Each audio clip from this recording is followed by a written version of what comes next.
ጤና ይስጥልን። ይህ የኢትዮጵያ ሳተላይት ቴሌቪዥን ኔትወርክ ነው። የኢሳን ቴሌቪዥን የሳተላይት ስርጭቱን ወደ ኢትዮጵያ ከጀመረ 2 ዓመት ሞላው።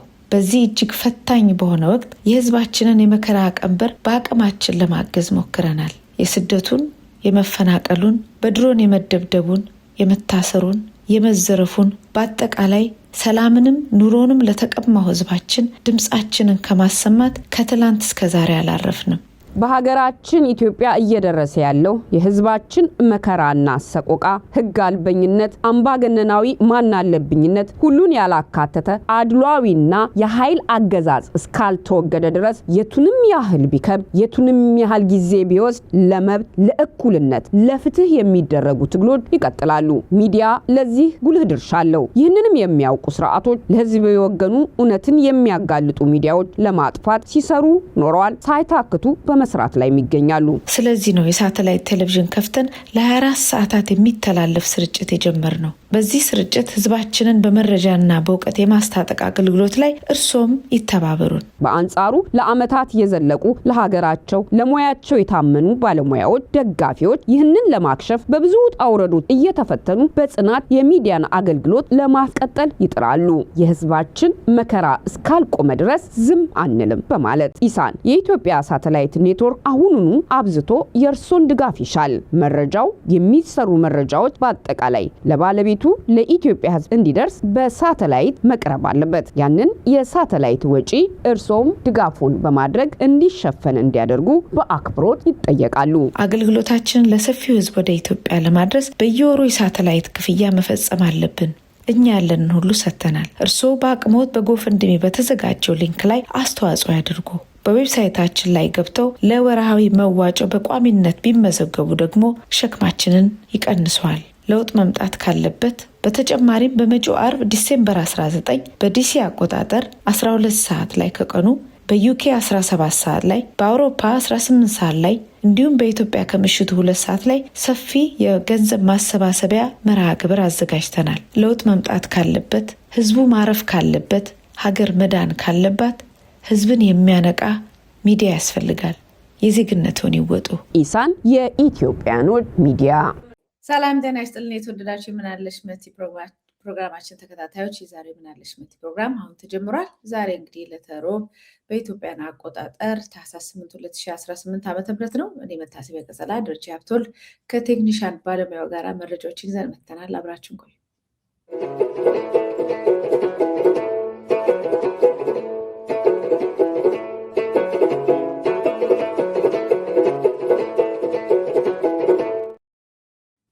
ደረጃ እንዴት ውላል? እንኳን ደህና መጣ።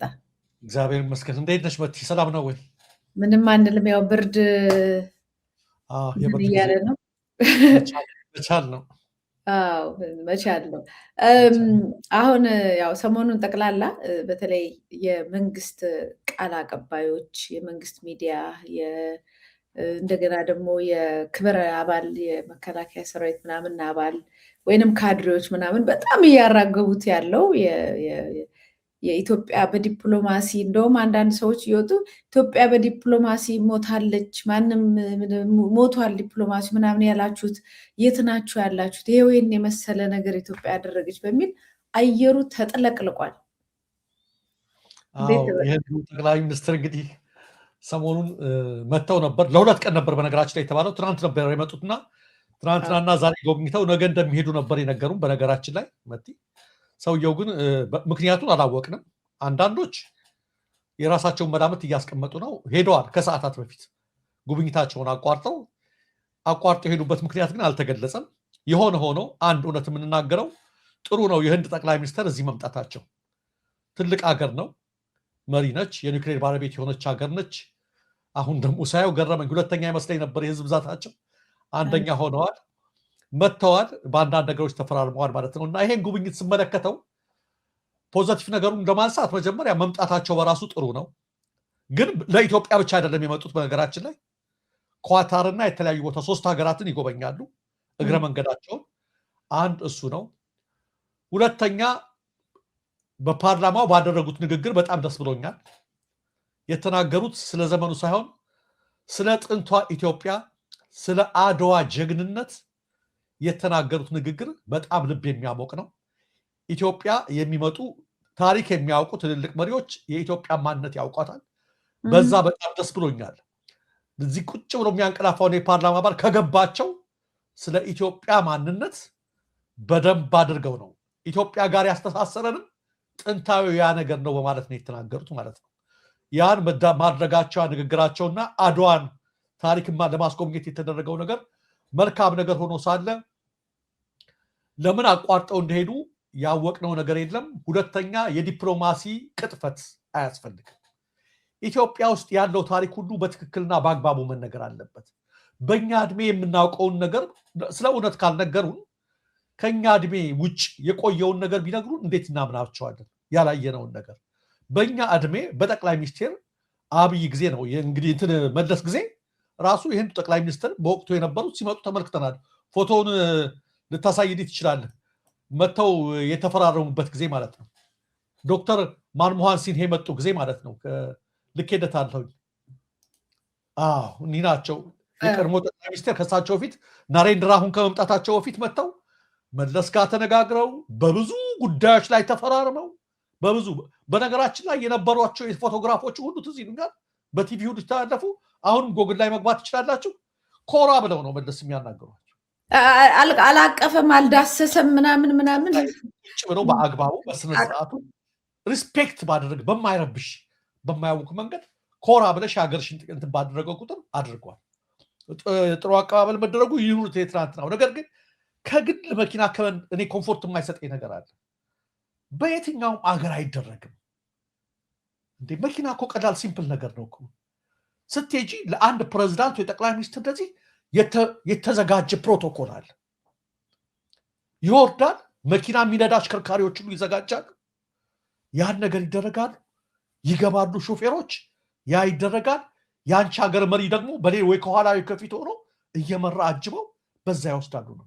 ኢትዮጵያ ውስጥ አሁን ከአብይ ጀምሮ ያልተለመደ ዲፕሎማሲ የሚመለከተው ራሱ መኪና ካልነዳው የሚለው ነገር አለ ለመሪዎች ማለት እሱ እኮ መኪና መንዳት እንደሚችል ለነሱ ለማሳየት ነው እንደሚታሰባቸው ለማለት ይሁን ለምናምን አላውቅም። አይደለም ተናግሯል፣ ራሱ ተናግሯል። በነገር ላይ ሲሪየስ ነገር ነው።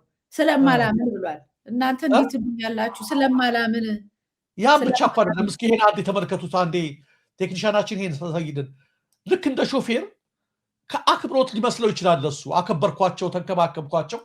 እነሱ እኮ መሪ ናቸው፣ ይጠነቀቃሉ። የራሳቸው ፍርሃት አለባቸው። ለምን ብዙ ዓለም የሴኩሪቲ ጉዳይ የደህንነት ጉዳይ ያሳስባቸዋል። ከሚበሉት ከሚጠጡት ጀምረው ተመልከች። ልክ አንድ ኡበር ሾፌር ስትገቢ ዋጠማ እንደ ብራዘር እንደሚልሽ ነገር ለአንድ የህንድ መሪ ወይም ለአንድ መሪ እንደዛ ስትይ እንደ ሾፌር ሆነሽ አሳይልኝ አሁን አልቀበልም ነው ያሉት ውሃውን ሲሰጣቸው። አጠቃላይ ያለው ነገር ምንድን ነው የምልሽ? ፕሮቶኮል መጠበቅ አለበት። እሱም እኮ መሪ ነው። ይኸው ይቅርብኝ አሉት። ገባ አስገባቸው። ልክ ሲገቡ ውሃ አያይ ይቅርብኝ አሉት። እያስቀረጸ ደግሞ አዎ እንደዛ አይደረግም ነው የምልሽ። ለምን እንዴ? እነሱም እኮ በፕሮቶኮል ነው የሚበሉት የሚጠጡትም ነገር ምን የሚያደርጉትም ነገር። ሌሎች የሚነዱትን መኪና የሚይዙትን ስለማላምን እንዳታልፈው ስለፈለኩ ነው ሀሳቡን። ባለፈው በጠቅላይ ፕሬዚዳንት ኢሳያስ አፈወርቂን በመጣ ጊዜ በምናም ሲነገር የነበረው እኔ እኮ የምነዳው ሌላውን ስላላመንኩኝ ነው አለ። ያ ማለት የሴኪሪቲ ችግር አለበት ማለት ነው። ሀገሪቷ ውስጥ የሚያምኑ አንድም የለም ማለት ነው። በዚህ ደረጃ ይሄ እኮ ነው የምልሽ እኮ እንዴ። በየት ሀገር ነው ታዲያ አናምንም ብለው የሌላ ሀገር ሰዎችን ሲያደርጉ አየን እንዴ? ኢትዮጵያ ውስጥ የሴኩሪቲ ችግሩ በጣም ኃይለኛ ነው ማለት ነው። እንዲህ ከሆነ ምን ሀገር አለን ማለት ነው?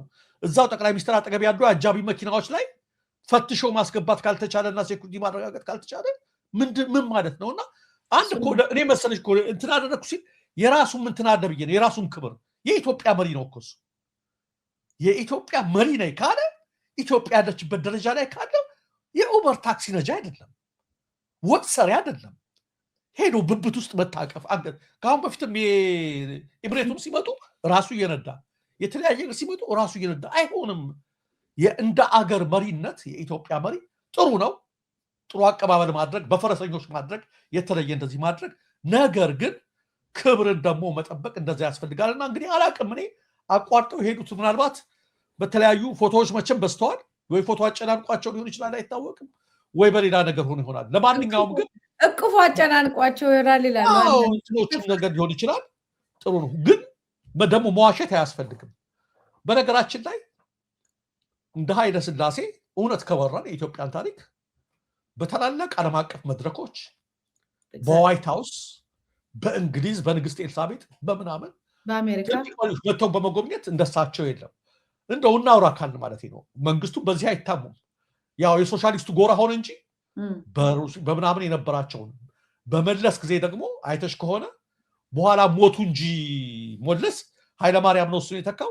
ኦባማ ሁሉ ኢትዮጵያ የመጡበትን ጊዜ በአሁኑ የቅርብ ጊዜያችን ነው። ትልልቅ መሪዎች ማለት ነው፣ የዌስተርን መሪዎች፣ የእንግሊዝ መሪዎች የምናምን።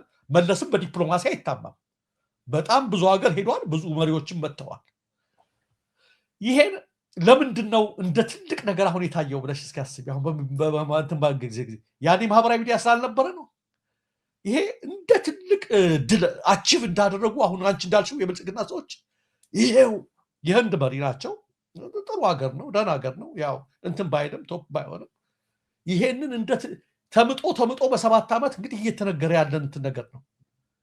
እንደዛ እንዳለፉት ነገር ቢሆን ኖሮ ትራምፕ ነገ ጧት አዲስ አበባ ቢገቡ ምን ሊደረግ፣ ወይም ሌላ እንደዚህ ይመጡ ምን ሊደረግ ነው?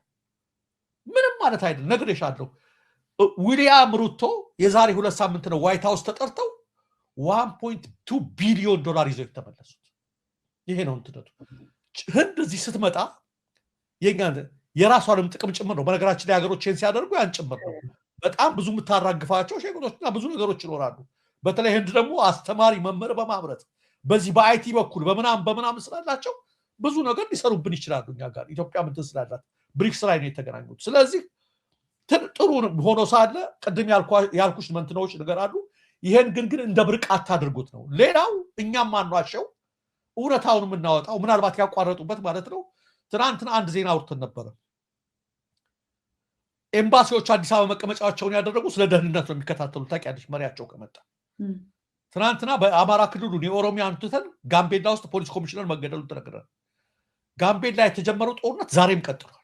በነገራችን ላይ አንዱ መረጃችን እሱ ነው። ዛሬ ትናንት በጋምቤላ ፖሊስ ኮሚሽን የተፈጸመውን ጥቃትና አንድ የፖሊስ አዛዥ መገደሉን ተከትሎ ዛሬም ውጊያው ተጧጥፎ ቀጥሏል። ምናልባት የደህንነት ሁኔታ ጥሩ ስላልሆነ ልቀቁ ተብለው ሊሆን ይችላል። ይሰጋሉ እነሱ። እኛ ታዳጊ ሀገሮች ጋር የሆነ ነገር ሊፈጠር ይችላል ብለው አልተረጋጋም ካሉ ያን ነገር ሊያደርጉ ይችላል። ያ ብቻ አይደለም፣ የማንሸሽገው ግን እሱም ብቻ አይደለም። የህንዱ ሰውዬ ፓርላማ እየተናገሩ ጋምቤላ ጦርነት ነበረ። ከሁሉም በላይ መቲ አይተሽው ይሆን አላየሽው እኔ እንጃ። እኔ ዛሬ አይቼው በጣም ደንግጬ ነው። እናት ፓርቲ ያወጣውን መግለጫ በመንግስት መዋቅር የታገዘ ጥቃት ጊዳ አያና ወለጋ ውስጥ እየተፈጸመ ነው። የህንዱ ጠቅላይ ሚኒስትር ጉብኝት ሊሸፍነው ያልቻለው ማለት ነው። ለዚህ ነው አያቸው። በፍጹም ከአሁን በፊት ደጋግሜ ይናገራለሁ። ግፍ እየተሰራ ከሰው ልጅ ህይወት የሚበልጥ ስለሌለ ደም እያፈሰሳችሁ በመንግስት መዋቅር የታገዘ 20 ታታ መኪና ነው የተራገፈው የኦሮሚያ ልዩ ኃይል ይህን ጥቃት ለመፈጸም ንጹሐን ላይ ያጣጠረ ግድያ ደም እያፈሰሳችሁ አዲስ አበባ ላይ በፈረሰኛና በተለያየ ነገር ከባችሁ የዲፕሎማሲ ፍሬያችሁ አፈራ እያላችሁ ብትናገሩትም ሁሉን የሚመለከት አምላክ በስውር የሰራችሁትን በሰገነት የሚገልጥ አምላክ ይመለከተዋል፣ አይሸፍንብንም። ከአሁን በፊት እንደምለው ብልጣሶር አባቱ ከኢየሩሳሌም በገዛቸው ማርኮ ባመጣቸው በባቢሎን ምርኮ ጊዜ ንዋየ ቅድሳት እያሾፈ እየቀለደ የጣዖት መጠጫ አድርጎ እየደገሰ በዛ ሲያበላሽ በዛ ዙሪያ የጋበዛቸው ሰዎች ምን ይሉ ነበሩ? ዙሪያው ንጉሶች ሻመት ንገስ እያሉ በዚያን ቀን በነዛ ዋንጫ እየጠጣ በነዛ የወርቅ ሳህን እየበላ ለጣዖት እየደረገ ሁሉም ያመሰግኑት ነበር። የሰው ልጅ ጣት ግን አንድ ነገር ትጽፍ ነበር ይላል ግድግዳው ላይ። ምን የሚል ማኔ ቴቄል ፋሪስ። ከላይ ተሸልመህ ሊሆን ይችላል። ሀገሩን ለማደናገር በፈረሰኛ ኢትዮጵያ አበበች ጎመራች፣ ያን እያልክ ሊሆን ይችላል። ለሰው አይን ማለት ነው። ያን እያደረክ ሊሆን ይችላል። ቅድም ተናግሬያለሁ። መሪዎች መምጣታቸው የሀገራችን ግንኙኛ በመጥፎ ነገር አንመለከት ነው፣ መልካም ነገር ነው። ነገር ግን የሰው ልጅ እያፈረስክ ደም እያፈሰስክ የከፋ ወንጀል እየፈጸምክ ዘሴም ታይም ልዩ ኃይል አሰማርተህ የራስ ህዝብ እንደው አንድ የዜናውን አንብበው በጣም ስለገረመኝ ነው መቲ መልካም በምስራቅ ወለጋ ዞን ጊዳያና ወረዳ እንደወዴ ዲቾ ቀበሌ ልዩ ቦታው አሊ ተብሎ በሚጠራው አካባቢ ንጹሃን ላይ ያነጣጠረ እጅግ ሰቅጣጭ ግድያ በመንግስት መዋቅር እየተፈጸመ ነው። የኛ እናት ፓርቲ ነው አጣርቶ መግለጫው እንደ ፓርቲው ገለጻ በአካባቢው ከ20 ታክሲ ተሽከርካሪ በላይ የኦሮሚያ ልዩ ኃይል የተራገፈ ሲሆን ንጹሃን ኢላማ ያደረገ ዘግናኝ ጭፍጨፋ እየተካሄደ ነው።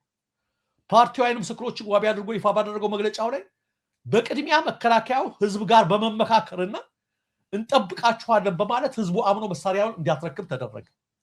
ያን ሆነ ከታወቀ በኋላ ይመስላል በቅንጅት ከማክሰኞ ህዳር 30 ቀን ጀምሮ በስለት ጭምር የታገዘ አሰቃቂ ጭፍጨፋ ያለ ከልካይ በንጹሃን ላይ እየተፈጸመ ነው። እስካሁን የሟቾች አስከሬን አልተነሳም። ከግድያ የተረፉት የአካባቢው ነዋሪዎች በስጋት ወደ የጫካው በመሰደዳቸው አሁን ላይ የሟቾቹን ቁጥር በውል ማወቅ ያስቸግራል ያለው ፓርቲው በአካባቢው ተመልከች ሸኔ ተብለው የሚጠሩት የኦሮሞ ነጻነት ሰራዊት አባላትም ሆነ ወይም ፋኖች አይንቀሳቀሱም። አሁን ላይ ከኦሮሚያ ልዩ ኃይልና ከሌሎች የመንግስት ታጣቂዎች ውጭ ሌሎች ታጣቂዎች በአካባቢው በሌሉበት ሁኔታ ንጹሃን ላይ የከፋ ጭፍጨፋ መፈጸሙ እጅግ ያስደነግጣል። ፓርቲያችን ይህን አይነቱን አካሄድ ለከፍተኛ ዘር ፍጅት ዝግጅትና ምልክት አድርጎ ይገነዘበዋል ያለው ፓርቲው ድርጊቱንም በጽኑ ያወግዛል ብሏል።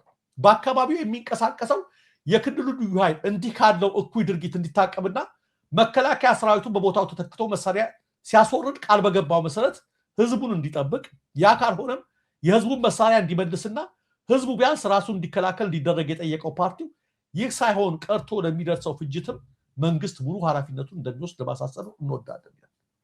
ኢማጂን መት እንግዲህ በራስ ታጣቂ በመንግስት ታጣቂ መቼ አሁን ማለት ነው እየተዘፈነ ባለበት ሰዓት ላይ ዜና መሆን ያለበት የቱ ነው? እንደ ትክክለኛ በጋዜጠኝነት መርህም በኤቲክሱም ለኢንተርናሽናል ማህበረሰቡ ዜና ሊሆን የሚገባው ንጹሃን በመንግስት ታጣቂዎች ይገደላሉ የሚለው ነገር ነው የሚያስደነግጠው። ይሄኛው ዜና አይሆንም እያልኩሽ አይደለም። በዚህኛው ዜና ያኛውን መደበቅ አይቻልም። ግፋችን በዝቷል። ደግሞ ሁሌ እንደምልሽ አሳቻ ሰዓት ይጠበቃል። ሁሌ ማህበረሰቡ አቴንሽኑን ወደ አንድ ቦታ የሚያደርግበት ይጀምርና የዚህ አይነት ግድያ ይደረጋል። ተመልከች ሸኔ የሚባሉ ታጣቂዎች የሉም በዚህ አካባቢ። ፋኖ የሚባለው ታጣቂ በዚህ አካባቢ የለም። 20 ታታ አውቶቡስ ወረዱ። መጀመሪያ መከላከያ ገፈፋቸው፣ እኛን ጠብቃችኋለን ብሎ አስመጣቸው። ይሄንን በምን ታወራርጀዋለሽ? በምን ትሸፍኛዋለሽ? ዛሬም ያጣት ይጽፋል። ምን ብሎ ማኔ ቴቄል ፋሪስ ብሎ ይጽፋል ማለት ነው። ልክ ነው።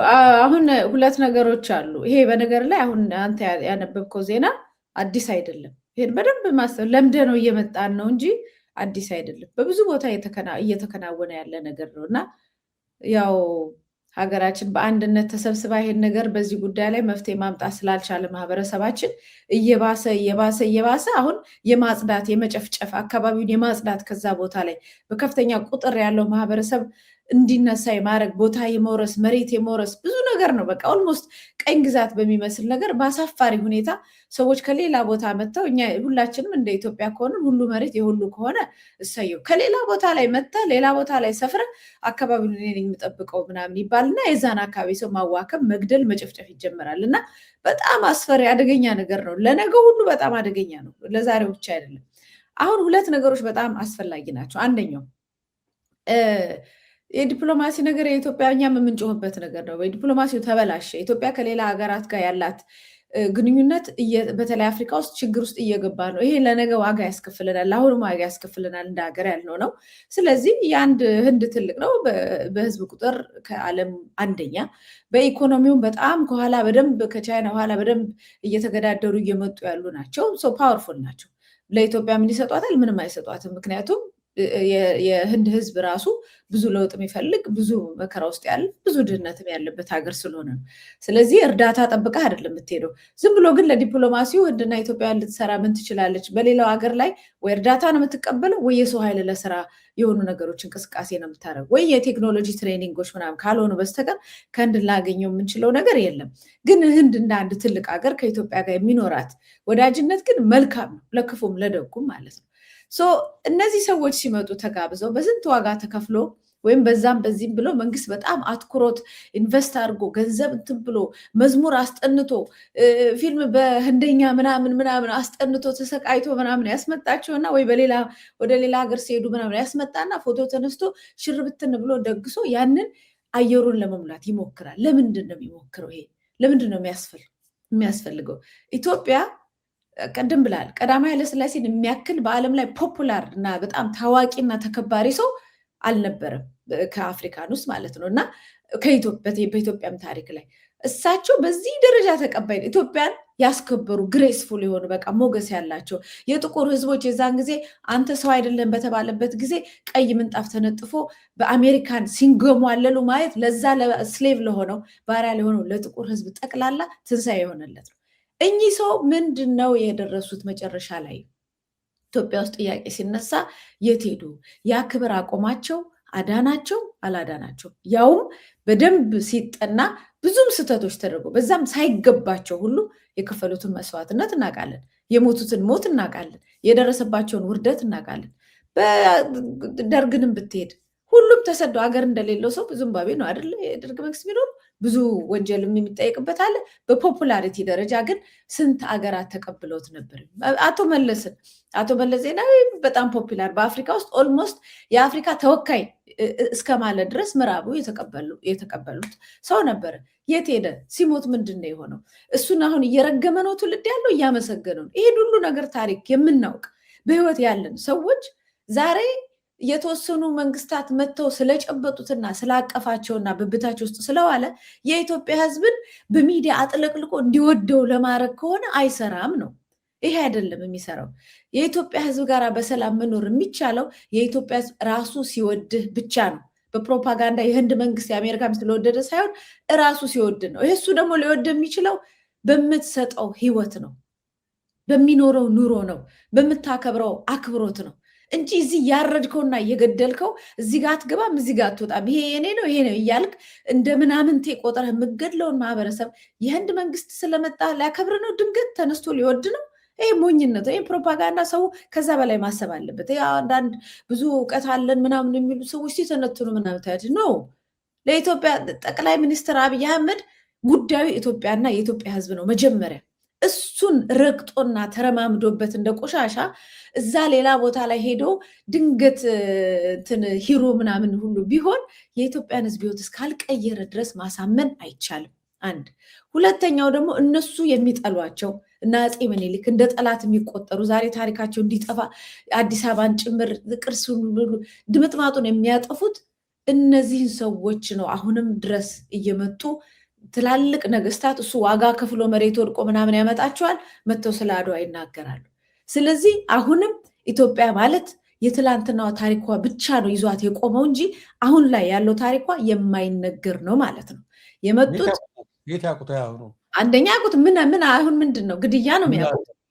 ሁለተኛ መጥተው አንድነት ፓርክን ምናምን የተሰራውን ድንቅ ነው ምናምን ማለት አይችሉም ነበር። ኢትዮጵያ አምራለች በብልጽግና ጊዜ እውነትም ድንቅ ሆናለች አይሉም ነበር። ለምንድን ነው አድዋን የሚያነሱት? ተድበስብሶ እነሱ ሊያጠፉት የነበሩትን የአባቶቻችን ታሪክ እነሱ ለምን ይጎቱታል? ትልቁ እሱ ስለሆነ ማለት ነው። በእነዚህ ሁለት ምክንያቶች ማንም መጣ ማንም ሄደ ኢትዮጵያ ሁልጊዜ የራሱን ቀና የሚያደርገው ወደ እነዛ አባቶቹ አመለካከት በኢትዮጵያ አንድነት በኢትዮጵያ ክብር ሁሉንም ሰው ልጅ እኩል የማክበር ተሰጥኦና ማንነቱ ነው ኢትዮጵያን የሚያስከብራት በዓለም ላይ እንጂ እዚህ የሄዱ ለሌላ ባሪያ ለመሆን መሽቆጥቆጥና እንትን ማለት አፍሪካን አቀራምቶ ለኤመሬት መስጠት በዛ ሄዶ በአሽከርነት አይደለም ኢትዮጵያ የምትታወቀው። አሽከርነት አይደለም፣ ድል በመንሳት ነው። ድል ቀኝ ገዢዎችን ድል በመንሳት ቀድሞ ዘመናዊ ቀኝ ገዢዎችን ካልተገዛው እኮ ነው። አሁን እኮ ካልተገዛው ሄጄ እግራችሁ ስር ካልወደቁ እንደው የእንትና ዘመድ ካልሆንኩ ይሄ መንግስት የሚኮራበት ጠቅላላ አብዛኛው ነገር ከሰዎች ጋር በመጨባበጥ ነው። ሌሎችን ለምን የኢትዮጵያን ህዝብ ወዶ ያከበረህን ነገር ለዛ አብቅተው የዛ ጊዜ ነበር መኩራት ነበር። እሱማ ረጋግጦት ሄደ እንጂ የኢትዮጵያ ህዝብ አክብሮ ተቀብሎት ነበር። እሱን ረግጦት የህንድ ምናምን ስላከበረ የኢትዮጵያ ህዝብ ያከብርሃል የሚባለውን ነገር ይሄ ከጨዋታ ውጭ ነው። እንደው ይሄንን ክሊር አድርጎ ለማለፍ ነው ለሚያውም ለሚሰማውም በዚህ ፕሮፓጋንዳ የሚሸወድም ካለ ይሄ ነው ፋክቱ የሚለውን ነገር ለመጨመር ነው። ደረጀ አመሰግናለሁ። መቲ ልክ ነሽ። እንደው አንዲት ነገር ለማከል ከአሁን በፊት ብዬው ያውቃለሁኝ በነገራችን ላይ በጋዳፊ ጊዜ የሊቢያ ህዝብ በጣም የአውሮፓ ስታንዳርድ ኖሮ ነበር የሚኖሩት ታውቂያለሽ።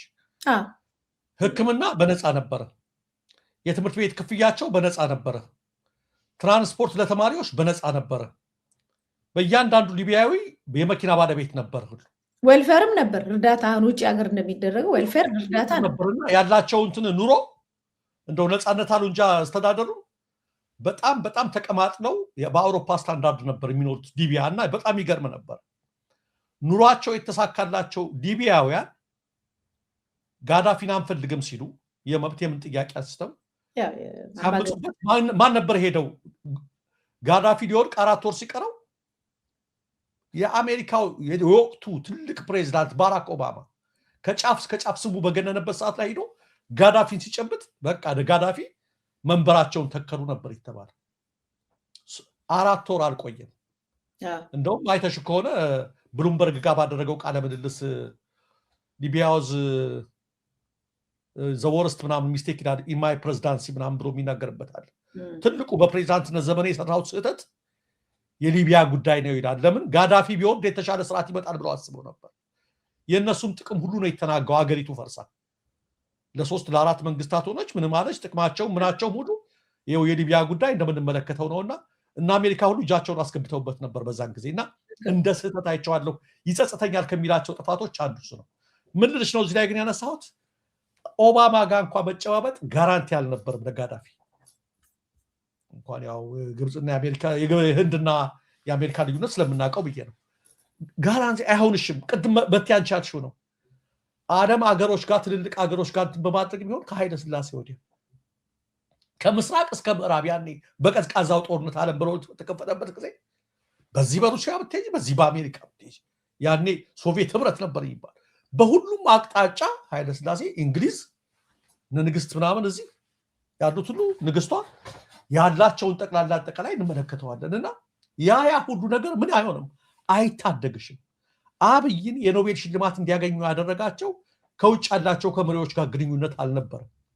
የኢትዮጵያ ህዝብ ከዳር እስከ ዳር በመውጣቱ ምክንያት እና አካባቢው ላይ እርቅ ፈጥረዋል በመባላቸው ምክንያት በህዝብ የሚወደድ መሪ ሁሌም ይከበራል። በሌላው ቦታ የሀገርሽን አክብረሽ በምትሄጅበት ሰዓት ላይ አብይ ግን ከሰሜን ጦርነት በኋላ ያለው እነዚህ ዲያስፖራው ቢደግፈኝ ወይም ህዝብ ቢደግፈኝ ምንም የሚፈጥረው ነገር የለም ከነሱ የሚመጣው ሳንቲም ትንሽ ነው ብሎ ነው የቀየረው ሐሳቡን።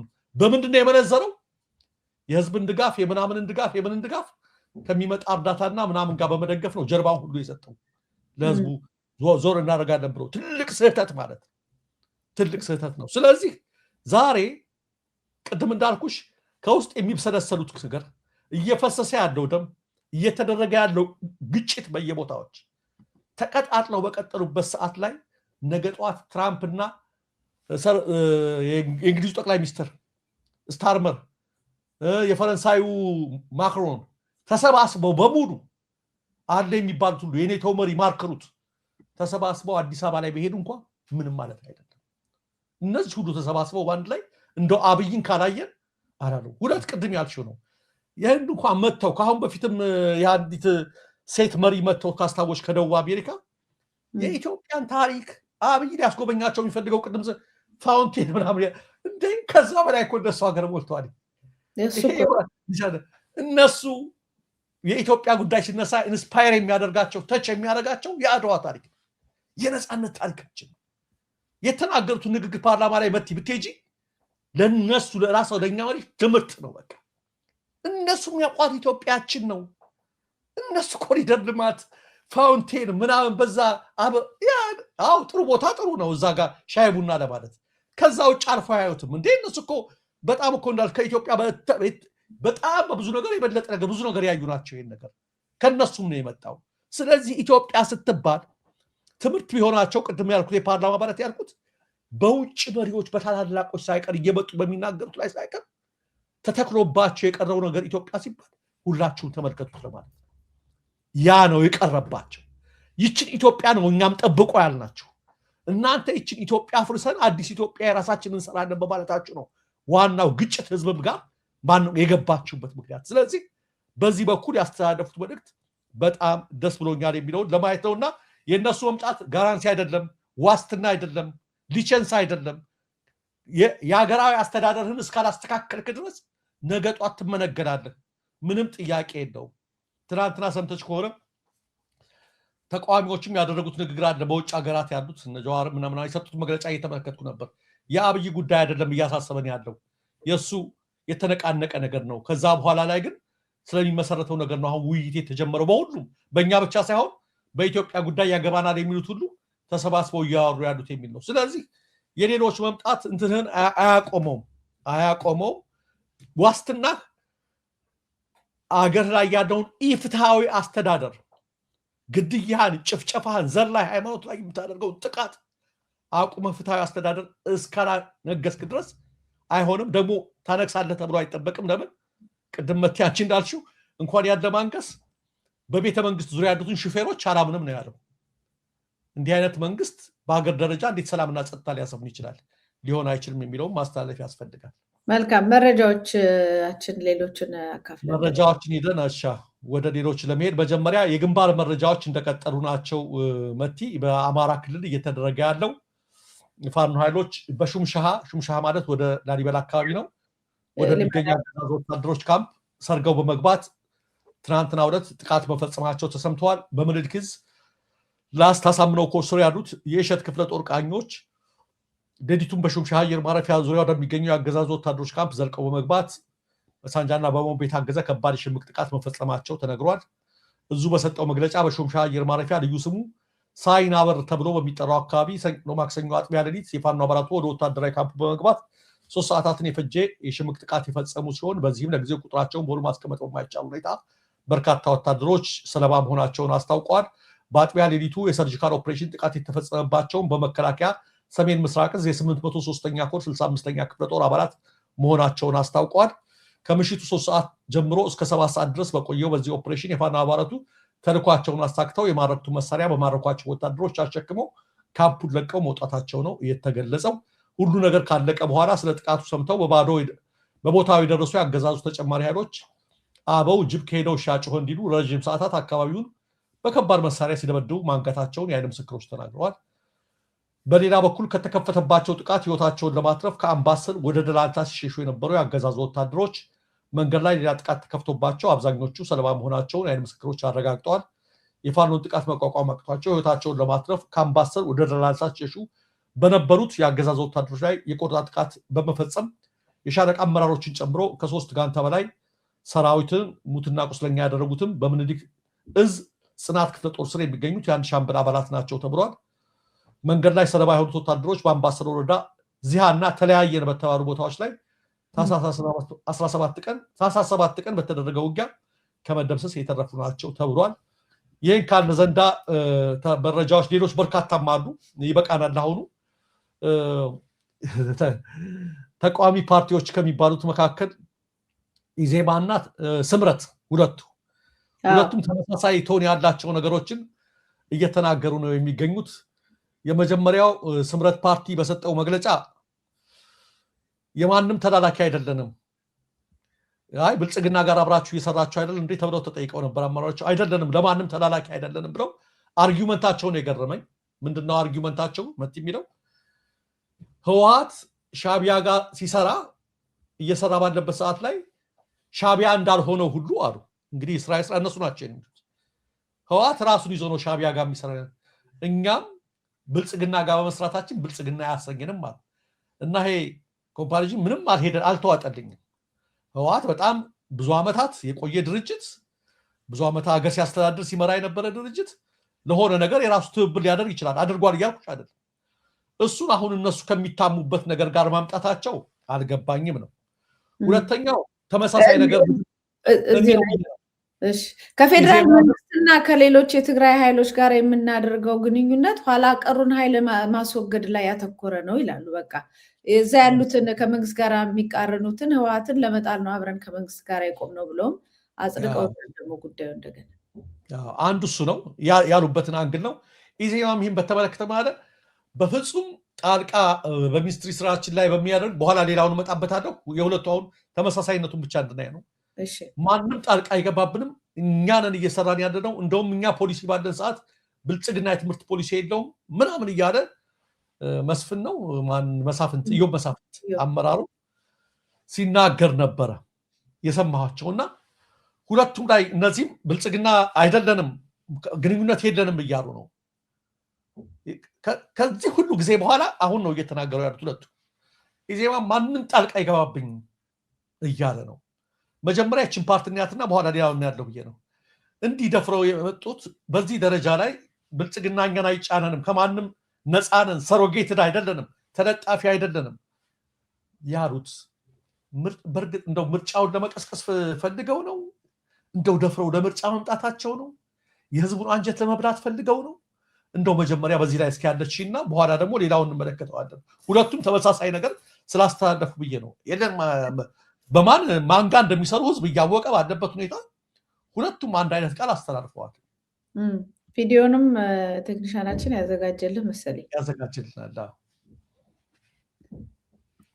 ከዚህ በፊት እኔና አንተ እዚሁ ክርክር ላይ ስናደርግ በተማሪዎች የሙስሊም ተማሪዎችን ጉዳይ በዛ በወጡ ሲስተሞች ላይ ብዙ ተቃውሞ ተማሪዎች በየአቅጣጫው ሲነሱ ይህንን ብዙ የፖለቲካ እጅ ያለበት መንግስት በቃ እነሱን ሊመታቸው ፈልጎ ነው ምናምን የሚል ነገሮችንም ተነስቷል።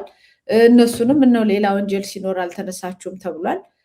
በተወሰነ ደረጃ ያው ጫና ተደርጎበት ነው እንጂ መቼም ትምህርት ሚኒስትሩ የናያርግም አይነት ኮመንት ሁሉ ሲሰጥ ነበር በየአካባቢ። አንተም በተወሰነ ደረጃ ወደ አብይ ላይ ብዙ ነገር ገፍተው ነበር።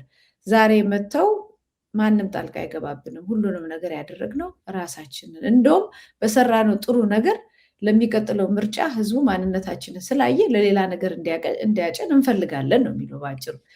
ስለዚህ ምንም የሚነሳ ከትምህርት ጋር የተነሳ ነገር ሁሉ ማንም ጣልቃ አልገባብንም፣ ሁሉንም ነገር ያደረግነው ራሳችን ነው የሚል መረጃ ነው የመጣው። አንድ እስኪ ቪዲዮን አሳየንና እንትን ድል ብዬ ነው። ቪዲዮን አሳየን ቴክኒሻናችን። ለኢትዮጵያ የትምህርት ስርዓት መፍትሄ የሚሆኑ ስራዎችን እንደሰራን ሁሉ በተመሳሳይ ሌሎች ሚኒስትሪያል ፖዚሽንስ ብናገኝ የዚህን አይነት የሚያኮራ ተግባር ለህዝብና ለሀገር የሚጠቅም ስራ እንሰራለን የሚለውን እያሳየን ከምንቀሰቀስበት ከምንኮራበት እንደ ፓርቲ ስራዎች አንዱ ነው የትምህርት ሚኒስቴር ስራ። በዚሁ ነክቸው ለማለፍ ሰለሞን ያነሳው ሁለተኛ ጥያቄ የገዢውን ፓርቲ የብልጽግናን ፖሊሲ ነው የምታስፈጽሙት የእናንተን የሚለውን ለመመለስ ያህል በጣም ሲምፕል ለማወቅ ለፈለገ ሰው ይሄንን በጣም ሲምፕል መንገድ አለው። ኢዜማ ሲመሰረት የትምህርት ፖሊሲ ብሎ ያስቀመጠዋል ልንሰጣችሁ የምንችል ዶክመንት። ብልጽግና ሲመሰረት የትምህርት ፖሊሲ ሲጀመር ነበረው ወይ ከሚል ጀምረህ ኮምፔር ማድረግ ትችላለህ። አንድ በግልጽ ስንናገር የነበረው እስከዛሬ ፕራውድሊ ስንናገር የነበረው ኢንተርቬንሽን ኖሮብን አያውቅም። ለትምህርት ሚኒስቴር በምንሰራው ስራ ያመንበትም ሚኒስቴሩ ያመኑበትም ሲሰሩ ነው የቆዩት። ይበቃል። ይሄን የፈለኩት መቲ ዋናው አላማው ያነጣጠረው ብዙ ግጭት አለው ንግግሩ። የኢዮብ ዋና የፈለጉት እነሱ ሌላ ቦታ ነው። በትምህርት ሚኒስቴር ይሄን ስለሰራን ሌላ ሚኒስትር ቦታ ቢመደብልን ሌላ ቢሰጠንም ወይ የገንዘብ ሚኒስትር ቢሰጠን ወይ ሌላ ደግሞ አንድ ሚኒስትር ቦታ ቢሰጠን ማስታወቂያ ሚኒስትር ቢሰጠን ልክ እንደ ትምህርት ሚኒስቴር ጥሩ አድርገን እንሰራለን ነው የሚለው። የመጀመሪያው እኛ ጥያቄ በዚህ ላይ አስተያየት ትምህርት ሚኒስቴር የሰራው ስራ ጥሩ ነው አይደለም የሚለው ለህዝቡ ፍርድ እንተው። እኛ አይደለምም አንልም ነውም አንልም። ማን የትምህርት ሚኒስቴር ጥሩ ነው እንዳለ እና በማን እንደተወሰነ አላወቅንም። ያው እርሳቸው ናቸው አቶ ኢዮብ ናቸው ሲናገሩ ይሰማል። ውጤታማ ስራ ሰርተናል ነው የሚሉት። ህዝቡ ምን ይላል? በፊት ውጤታማ ስራ ተሰርቷል ትምህርት ሚኒስቴር አለፉት። አንዱ ይሄ ነው። ሁለተኛ በጣም ግጭት የምልሽ ለማን ነው ይሄን እየተናገሩ ያሉት? ሁለተኛ ቦታ ቢሰጠን ብለው ለማን ተናገሩ? ማን ነው የሰጣቸው ቦታው? ህዝብ ነው እንዴ? ብልጽግና እኮ ነው የሰጣቸው።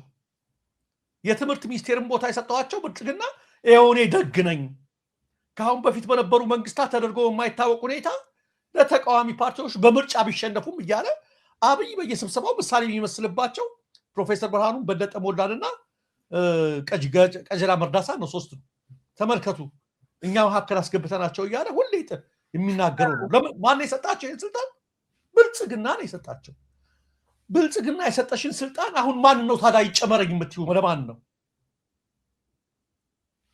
ለህዝቡ ከሆነ ብልጽግና ያንንም እንዳይነጥቃቸው ነው። ብልጽግናን ሰጥቶሽ ሌላ ይጨመርልኝ እያልሽ ብልጽግና ፖሊሲ የለውም እያልሽ ተመልከች። ምንም ፖሊሲ የሌለው በእኛ ነው። እኛ ፖሊሲ ስናወጣ ስናቀርብ ብልጽግና የትምህርት ፖሊሲ እንኳን የሌለው ነው። አንድ ነገር አረጋግጦልኛል። ይሄ ብልጽግና ወደ አመራር የመጣው ምንም አይነት ሮድማፕ ሳይኖረው ነው እየተባለ ብዙ ጊዜ በፖለቲካ ፓርቲዎች ይወቀስ ነበር። ኢዜማም ይሄን መስክሯል። ብልጽግና ሌላው ቀርቶ ትምህርት ፖሊሲ እንኳን አልነበረውም ብሏል። ይሄን ነው እኛም ያልነው። ብልጽግና እንደዚህ እየተተራመሰ ያለው ያለ ፖሊሲ አገር በመምራቱ ነው የሚል ነው። ግን ሲያጋልጧቸው ኢዜማ ይሄን ጎመናቸውን ሲያወጣባቸው እንኳን ሌላ ቦታ ለማግኘት የሰጣቸውን እንዳይነጥቃቸው ስለፈራው ነው። ምክንያቱም ኢዜማ በዚህ ቶን መናገር የነበረበት ስልጣኑን በራሱ ቢያገኝ ኖሮ ነበር። ተወዳድሮ ቢያገኝ እንዳሁኑ መናገር ይችላል። እንደትን ብልጽግና እንትን እያደረገ ያገኛል። ብልጽግና ኢዜማ ተወዳድሮ አላገኘም። አሁንም ያገኛል ተብሎ አይጠበቅም አንድ ወንበር። ምክንያቱም ካሁኑ የምርጫ ጊዜ ይልቅ በባለፈው ጊዜ ኢዜማ የተሻለ እንደው በአንዳንድ ቦታ ላይ መግለጫ የሚሰጥ ነበር ተብሎ 1-2 ወንበር ያገኛል ተብሎ ተጠብቆ ነበር። በነገራችን ላይ መቲ አንድ ወንበር እንዳላገኙ ታውቂያለሽ። አንድ ወንበር አላገኙም በፓርላማ ላይ የላቸው።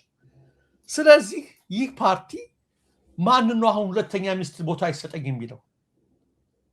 ለማን ነው ቢሰጠን? ብልጽግና አይስጠን ነው። ታዲያ ብልጽግና የሚሰጣችሁ ከሆነ ሁለተኛ ሊሰጣችሁ ከፈለጋችሁ ለምን ታዋርዱታላችሁ?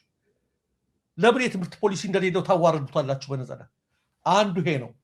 ይሄ ራሱ ብልጽግናን የሚያስቆጣ ነው የሚል ነው ንግግራቸው። ሁለተኛ በብልጽግና ዘመን ወይም አሁን በትምህርት ሚኒስቴር ዘመን ባሉበት ዘመን ስለ ፖሊሲ ስለምናምኑ ጠልቄ እንትኑን ባልናገር ባላወጣም እንትን ባልልም የኢትዮጵያ ተማሪዎች ግፍ ትምህርት ቤቶች የጦር ካምፕ ስለመሆናቸው በሚሊዮን ተማሪ ከትምህርት ገበታ ውጭ ስለመሆናቸው የዓለም አቀፍ ሪፖርቶች ይመሰክሩት። ስለ የትኛው ውጤት እየነገሩን እንደሆነ ስለማቅ ነው አላቅም። እንግዲህ ፈተና ላይ ጥራት ያለው እንትን እያደረግን ብዙ ተማሪ እያስወደቅን ነው የሚለው ከሆነ እሱ መለኪያቸው ከሆነ እሱ ሊነግሩን ይችላሉ። በተረፈ በተጨባጭ እኔ የሚያመርት ለፈጠራ የተበረታታ ወይም በአሁኑ በአዲሱ ተመርቀው ይሄን ነገር ሰሩ የተባሉ ምሩቃትም ሰምቼ አላቅም። በውጤት ስለሆነ የሚለካው ማለት ነው። አንድ ነገር እናውቃለን። ፈተና በመጣ ቁጥር ከዚህ 1% 80%ቱ ዱብ አሉ። ለምን? ከድሮ መስረቅ ስለቀረ የሚል ነገር አለ። ይሄ ከሆነ ማለት ነው እንግዲህ መለኪያቸው። ሌላው መቲ ይሄ ብቻ አይደለም። መስረቅ ስለቀረ አይደለም። መስረቅማ የተባለው የመጀመሪያው ዓመት ሁለተኛው ዓመት ምናምን ሳይማሩ መጥተው በስርቆት ነበር አሉ። በዛ ከዛ በእነሱ ጊዜ በነበረው ትምህርት ውስጥ ያለው መስረቅ ስለቀረ ከሆነ የተማረ አልነበረም ማለት ነው። 3% 2% በአንተ ጊዜ ውስጥ አንተ አስተምረህ አንተ ብዙ ሲስተምን አዳዲስ ነገሮች ክሬት አድርገህ ፈጥረህ ምን ብለህ ተጠንቅቀህ አስተምረው የቆየውን እንዳለ ወደቀ ስትል ምን ማለት ነው? አላስተማርኩትም ማለት ነው። የኢትዮጵያ ልጆች እኮ ሲማሩ እናውቃቸዋለን። ከኢትዮጵያ ውጭ ያለ እኮ በጣም ብዙ ከኢትዮጵያ ውጭ ያሉ ሰዎች እኮ ዓለምን እኮ የሚያስንቅ እውቀት ነው ያላቸው የኛ ልጆች ታውቃለህ። በአውሮፓ በአሜሪካ በየትም ቦታ ተምረው ሲወዳደሩ የት እንደሚደርሱ እናውቃለን። አሁን በፊት ወያኔ ስላላስተማራቸው በስርቆት ነበረ ተባለ። ራሱ ብልጽግና አስተምሯቸው ደግሞ ሲፈተኑም ወደቁ። ስለዚህ ይሄ ፈተናው ነው የትምህርቱ ነው ወይስ ምኑ ነው የሚለው ነገር ዞሮ ዞሮ የተማረ የለንም። ይሄንን ግልጽ ማድረግ አለብን። ዞሮ ተምሮ በአሁን ሰዓት ዩኒቨርሲቲዎች ምናምን አሁን ብዙ ልጆች የላቸውም። ሁላችንም የምናውቀው ጥቂት ሰው ነው የገባው። ተመርቆ የሚወጣው በጣም ጥቂት ነው የሚሆነው። አብዛኛው ተመርቆ ያልገባ ነው። የት ነው ምን እየሰራ ነው ወጣቱ ምን እያደረገ ነው የሚለውን ወይ ለጦርነት እየማገዱት የተረፈውን ምን ሊሆን እንደሚችል አናውቅም። የተማረ ግን በዩኒቨርሲቲ ውስጥ እየገባ ያለ ወጣት ግን የለንም። በጣም ጥቂት ነው ያለን። ይሄንን ፖሊሲ ነው እንግዲህ እነሱ የሚኮሩበት ማለት ነው። አንዴ ነው በቃ በዚህ መቼም ስለ ትምህርት ማውራት የማንችልበት ዘመን ላይ ደርሰናል። ስለ ተማሪዎችና ስለ ትምህርት ምን እየሆነ እንደሆነ ትውልዱ እየተመለከትነው ነው። በዛ ላይ እንዳልሽው በጦርነት ምክንያት ትምህርት ቤቶች የጦር ካምፕ ሆነው በዚህ ላይ እንኳን አንድ መግለጫ መስጠት አልቻለም ተቋሙ። እውነት ነው የምናወራው። ሌላው ግን የገረመኝ እንደ ፖለቲከኛ ማለት ነው የሚያሰኘኝ የዛሬ 2 ወርና 3 ወር በትምህርት ሚኒስቴር ላይ ካምፔን ተነስቶበት ነበረ። በተለይ ከሙስሊም ወገኖች ተነስቶበት ነበረ። ከኒቃብ አለባበስ ከተለያየ ነገር ጋር ተነስቶ በብዙ ነገሮች ላይ እንደውም ትምህርት ሚኒስቴር ነው የበደለም ብለው ሀጂ ቱፋ ራሳቸው ሳይቀሩ ያነጣጠረ ነገር በሚያደርጉበት ጊዜ እኛ እኮ ፖሊሲ አስፈጻሚዎች ነን ያሉ ኢዜማ ራሱ በመግለጫ ፖለቲከኛ እኮ ነው ምልሽ አስፈጻሚዎች ነን አለ ብለዋል። ያኔ ለመከላከል በኢዜማ ብቻ አልቆመም። ምንም ራሴ አንቺ እንደምታውቂው አህያውን ፈርቶ ዳውላውን አይሁን ተቃውሟቸው ትምህርት ሚኒስቴርን እየተቃወሙ ብልጽግናን በመረጥነው መንግስት ጥሩ ነበረ ያስቸገሩ እንደ ትምህርት ሚኒስቴር ያሉ ተቋማት ናቸው ወደው መግለጫ ሲያወጡ ልብ ካላችሁ ብልጽግናን ተቃወሙ። ትምህርት ሚኒስቴር እኮ አንድ የካቢኔ አባል ነው፣ ፖሊሲ አስፈጻሚ ነው። ምንድነው የምትሉት ብዬ የተናገር ደጋግሜ ማለት ነው። በፌስቡክ ሁሉ ላይ ጽፌያለሁ።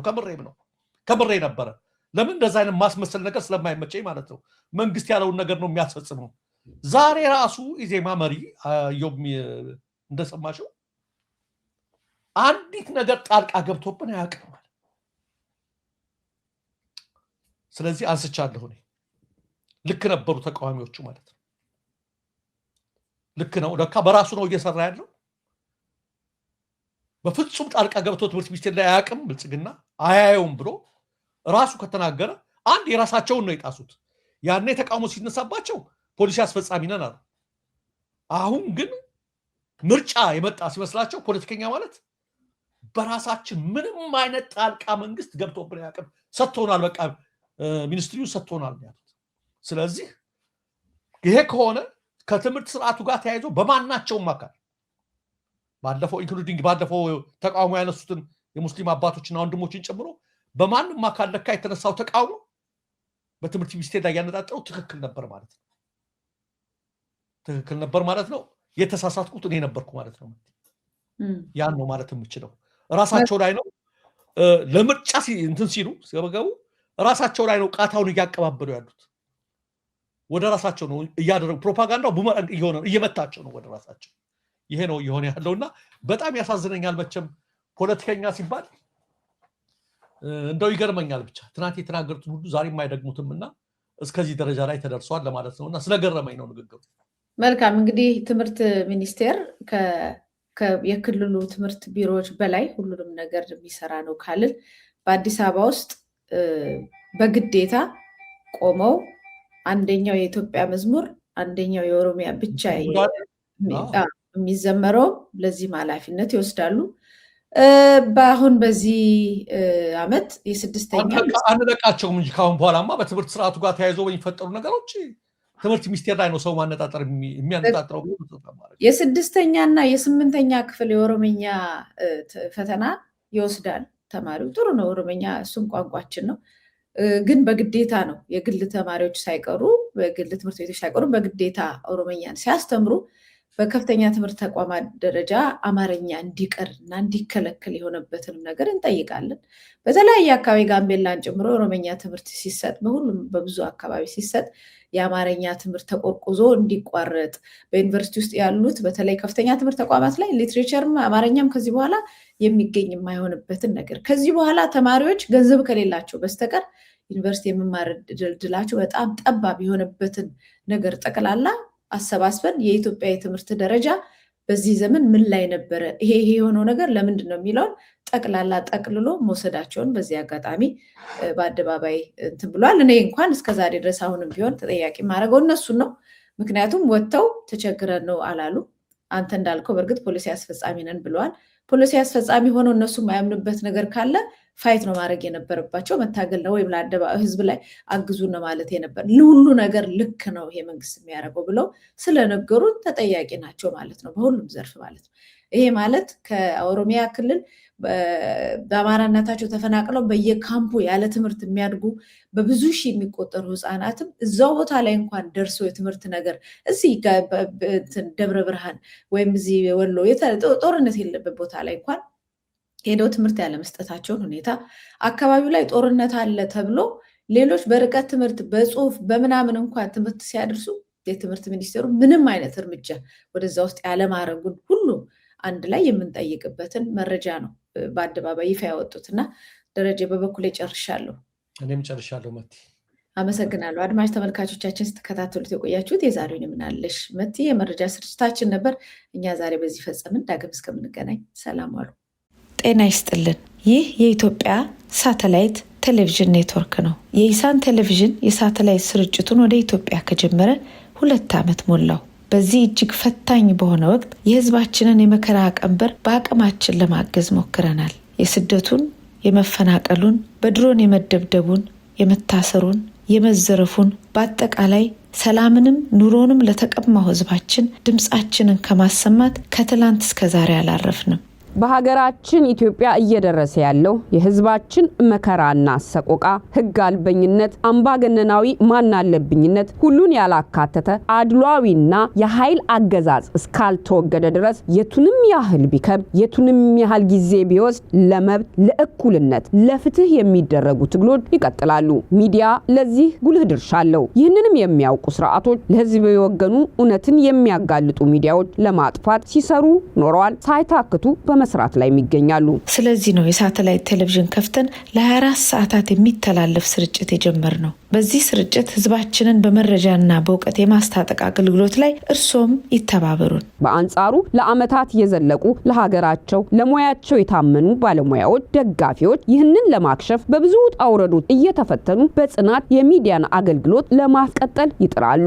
የህዝባችን መከራ እስካልቆመ ድረስ ዝም አንልም በማለት ኢሳን የኢትዮጵያ ሳተላይት ኔትወርክ አሁኑኑ አብዝቶ የእርሶን ድጋፍ ይሻል። መረጃው የሚሰሩ መረጃዎች በአጠቃላይ ለባለቤቱ ለኢትዮጵያ ህዝብ እንዲደርስ በሳተላይት መቅረብ አለበት። ያንን የሳተላይት ወጪ እርሶም ድጋፉን በማድረግ እንዲሸፈን እንዲያደርጉ በአክብሮት ይጠየቃሉ። አገልግሎታችንን ለሰፊው ህዝብ ወደ ኢትዮጵያ ለማድረስ በየወሩ የሳተላይት ክፍያ መፈጸም አለብን።